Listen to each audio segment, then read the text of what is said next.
छत्रपती संभाजीनगर जिल्हा परिषदेचा सन 2026-27चा अर्थसंकल्प आज सादर करण्यात आला। मुख्य कार्यकारी अधिकारी अंकित यांनी 105 कोटी 63 लाख रुपयांचा हा अर्थसंकल्प मांडला असून शिक्षण, समाज कल्याण, सिंचन आणि ग्रामीण विकासाला विशेष प्राधान्य देण्यात आले।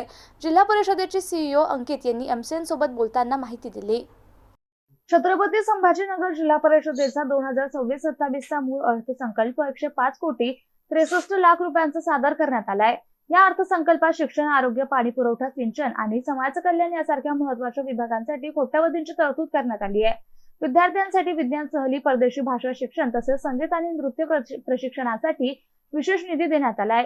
मागासवर्गीय आणि दिव्यांगांसाठी विविध योजनांद्वारे आर्थिक मदत आणि स्वयंपूर्णतेवर भर देण्यात आला। याशिवाय कोल्हापुरी बंधारे, सिंचन प्रकल्प तसेच पंचायत राज योजनांसाठीही मोठ्या प्रमाणात निधी मंजूर करण्यात आलाय।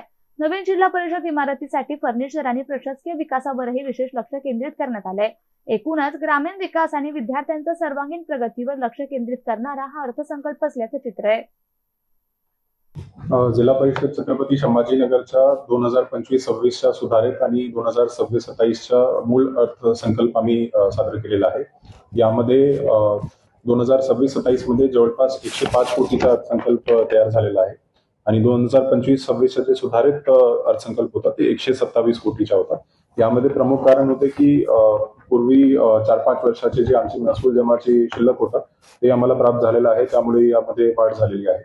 आणि 26-27 मध्ये अनेक प्रकारचे नाविन्यपूर्ण योजना आम्ही घेतलेले आहेत। शिक्षण विभागामध्ये प्रामुख्याने शिष्यवृत्ती परीक्षाची जी फीस आहे जे आम्ही दरवर्षी देतो ते आम्ही कायम ठेवलेली आहे। त्याच्यासोबत 4थी आणि 7वी कक्षाचे पण फीस यामध्ये इन्क्लूड केलेली आहे। इस्रो आणि इतर विज्ञान केंद्र जे आहे, BARC आहे, तिथे मुलांच्या जे व्हिजिट आहे त्यासाठी तरतूद केलेली आहे।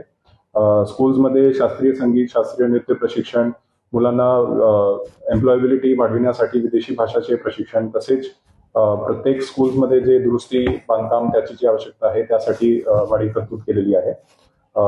तसेच प्रत्येक जे विभाग आहे त्यामध्ये जे प्रशिक्षणाची योजना आहे त्यामध्ये एम्प्लॉयबिलिटीवर फोकस केलेला आहे। संभाजीनगर जिल्ह्यामध्ये जे अनेक प्रकारचे इंडस्ट्रीज येत आहेत त्याची जी डिमांड आहे, त्यांना ज्या प्रकारचे ट्रेड्सची गरज आहे त्या पद्धतीने आम्ही प्रशिक्षण प्लॅन केलेले आहे आणि ते प्रशिक्षण पूर्ण झाल्यानंतर त्यांना कशा पद्धतीने एम्प्लॉयमेंट त्या इंडस्ट्रीजमध्ये मिळेल याच्यावर आम्ही फोकस केलेला आहे। त्याच्यासोबत दिव्यांग कल्याण विभागमध्ये जे 3 चाकी स्कूटर आहे त्यासाठी आम्ही वाढीव तरतूद केलेली आहे, कारण यावर्षी त्यामध्ये चांगला प्रतिसाद आम्हाला मिळालेला आहे। शिक्षण विभागामध्ये जसं मी सांगितलं की एक क्रीडा प्रबोधनी करण्याचं पण आमचा नियोजन आहे। जालना जिल्ह्यामध्ये जशा पद्धतीने ही क्रीडा प्रबोधनी सुरू आहे त्याच पद्धतीने या ठिकाणी सुरू करण्यासाठी एक इनिशियल अमाऊंट आम्ही त्यामध्ये ठेवलेला आहे। आरोग्य विभागामध्ये जे इमर्जन्सी वॅक्सिन्स, मेडिसिन्स आम्हाला लागतात श्वानदंश, सर्पदंशसाठी ते पण आम्ही ठेवलेले आहे। आरोग्य केंद्राचे वीज बिलमध्ये खूप निधी आम्हाला द्यावा लागतो, त्यामुळे त्याच्यावर सोलर सिस्टम बसवण्यासाठी आम्ही तरतूद केलेली आहे। तसेच त्याचे रेग्युलर स्वच्छता, निर्जंतुकीकरणसाठी पण आम्ही तरतूद केलेली आहे। यामध्ये इमर्जन्सी जे आरोग्य सर्व्हिसेस आहेत त्याच्या पण इन्क्लुजन केलेलं आहे। महिला बालकल्याण विभागामध्ये आम्ही वस्तू खरेदी आणि प्रशिक्षण या 2 गोष्टी सेसमध्ये घेतो। तो तांत्रिक प्रशिक्षणवर आम्ही फोकस केलेला आहे की जेणेकरून त्यांना व्होकेशनल ट्रेनिंग देता येईल आणि चांगल्या पद्धतीने एम्प्लॉयमेंट त्याच्या होईल। पशुसंवर्धन विभागामध्ये जे आमचे वेटनरी PHCs आहे त्यामध्ये त्याच्या बळकटीकरण, त्याचे दुरुस्ती आणि बांधकाम चे विषय आहे।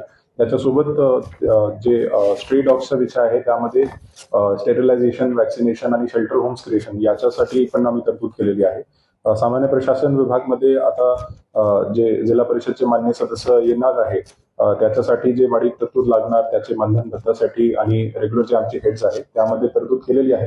त्याच्यासोबत ई-गव्हर्नन्स आणि AI साठी पण वाढीव तरतूद केलेली आहे, ज्यामध्ये जे अनेक प्रकारचे सॉफ्टवेअर किंवा पोर्टल्स तयार करता येईल। त्याच्यासोबत कॉम्पॅक्टर रेकॉर्ड मेंटेन करण्यासाठी ते पण घेण्याचं आमचं नियोजन आहे। ई-ऑफिसचा वापर वाढवण्यासाठी जे झेरॉक्स मशीन, स्कॅनर्स त्याची गरज लागणार आहे त्यासाठी तरतूद केलेली आहे। पाटबंधारे विभागामध्ये पाझर तलाव पाटबंधारे दुरुस्तीसाठी आम्ही तरतूद केलेली आहे। अनेक पाटबंधारे ज्याची क्षमता कमी झालेली आहे ते वाढविण्यासाठी ते गेट बसवणे, त्याचं खोलीकरण करणे यासाठी तरतूद केलेली आहे आणि एक नाविन्यपूर्ण ब्रिज कम बंधाराचा कॉन्सेप्ट आम्ही या वर्षी पायलट बेसिसवर इम्प्लिमेंट करणार आहे। बांधकाम विभागासाठी आम्ही जिल्हा परिषद नवीन इमारतसाठी फर्निचर साठी काही तरतूद ठेवलेली आहे। आणि आमचे जिल्हा परिषदचे जे मालमत्ता आहे, शहरामध्ये असेल किंवा ग्रामीण भागमध्ये असेल, त्याचे संरक्षणसाठी संरक्षण बिल तयार करण्यासाठी तरतूद केलेली आहे आणि पंचायत समिती स्तरावर पण तशा नियोजन आहे. एकंदरीत या अर्थसंकल्पमध्ये जे विद्यार्थी आहे, शेतकरी आहे, महिला, मुली, बालके, त्याचे शैक्षणिक बौद्धिक विकास, तसेच प्रत्येक नागरिक जे आहेत त्यांचे सोयी सुविधा, प्रत्येक कार्यालय सुगम्य असला पाहिजे, त्यामध्ये दिव्यांगांसाठी जे फॅसिलिटीज आवश्यक आहे आणि ओल्ड एज सिटीजन्स आहेत त्यांच्यासाठी आवश्यक सुविधा आहे ते पण करण्याचे आमचे नियोजन आहे.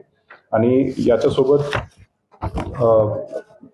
काही अमाऊंट यामध्ये शिल्लकी नियोजन आम्ही केलेलं आहे, जेणेकरून सामान्य सदस्य आल्यानंतर त्याच्या प्रायोरिटी प्रमाणे पण आम्हाला नियोजन यामध्ये करता येईल. धन्यवाद.